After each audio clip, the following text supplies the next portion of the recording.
2017 has been challenging for civil society organizations and Ugandan citizens exercising their political rights. Although people expected to see electoral reforms made as proposed by Supreme Court in 2016, it has not happened. The coordinator, Citizens Coalition for Electoral Democracy, Crispin Kaheru, says civic activism has increased, although a professor of history, Mwambusia Ndebesa, says citizens have not had enough space. We've seen different spaces being closed up, especially as we came towards the end of the year, with the consultative meetings that went on around the country.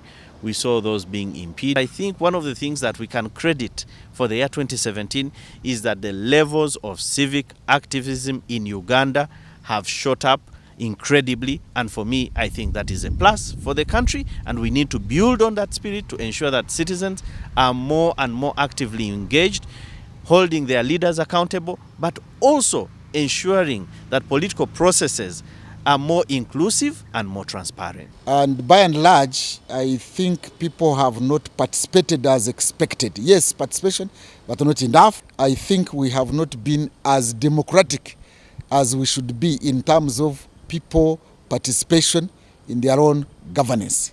So that has been a very big challenge this year, and so in the next year we should endeavor to ensure that the political space is opened to the general public. Kaheru says there is a range of a political dialogue among Ugandans exhibited from a number of voices which have shown concern that violent protests will not solve Uganda's problem. I think increasingly Ugandans are getting convinced that hardcore methods of violent protests, of sorting things through fighting, through civil wars and all these other, unconstitutional means won't solve Ugandan problems. The solution lies in having that national dialogue. I am happy to hear many voices out there increasingly coming out to speak about the need for a national dialogue. To have a national dialogue, you must have all the participants and actors accept that we need a national dialogue. Two, the national dialogue must be guided by the law so that whatever is the outcome of a national dialogue is implemented. But you can have a national dialogue just to legitimize the existing system. We need a national dialogue. We need to have a new political order based on political morality. On media freedom, the year closes with seemingly absence of freedom of the press and perhaps a call to adherence to media ethics and professionalism.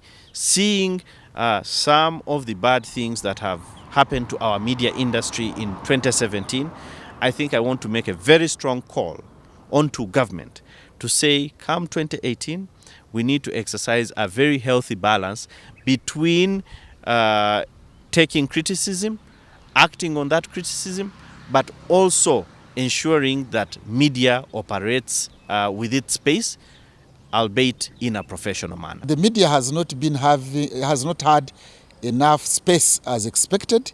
So is the civil society, especially NGOs.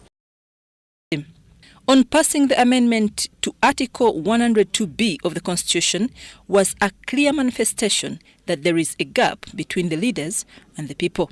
It was clear that the aspirations and wishes of the people did not match the interests of the legislators or the representatives. It was quite clear that the voice of Ugandans, the majority of Ugandans, was nowhere in that parliament. And even as we continue with the process of, having that bill assented to, that amendment will never have the blessing of a majority of Ugandans. Parliament has abused its mandate in history, in 66, in 67, and now in 2017. The solution to such impunity is for citizens to rise up and take back power to themselves and hold those they give the mandate to rule them accountable, and if not, we bring them back. Buffer anybody who thinks is a good person in Uganda should make sure that he participates in public affairs, or else we are good for nothing. Civil society continues to criticize the arrangement of lining behind the candidates as proposed for local council 1 and 2 elections remains a concern for freedom of expression. I'm Nafka Farida and Gloria Gwitabinji in Kampala.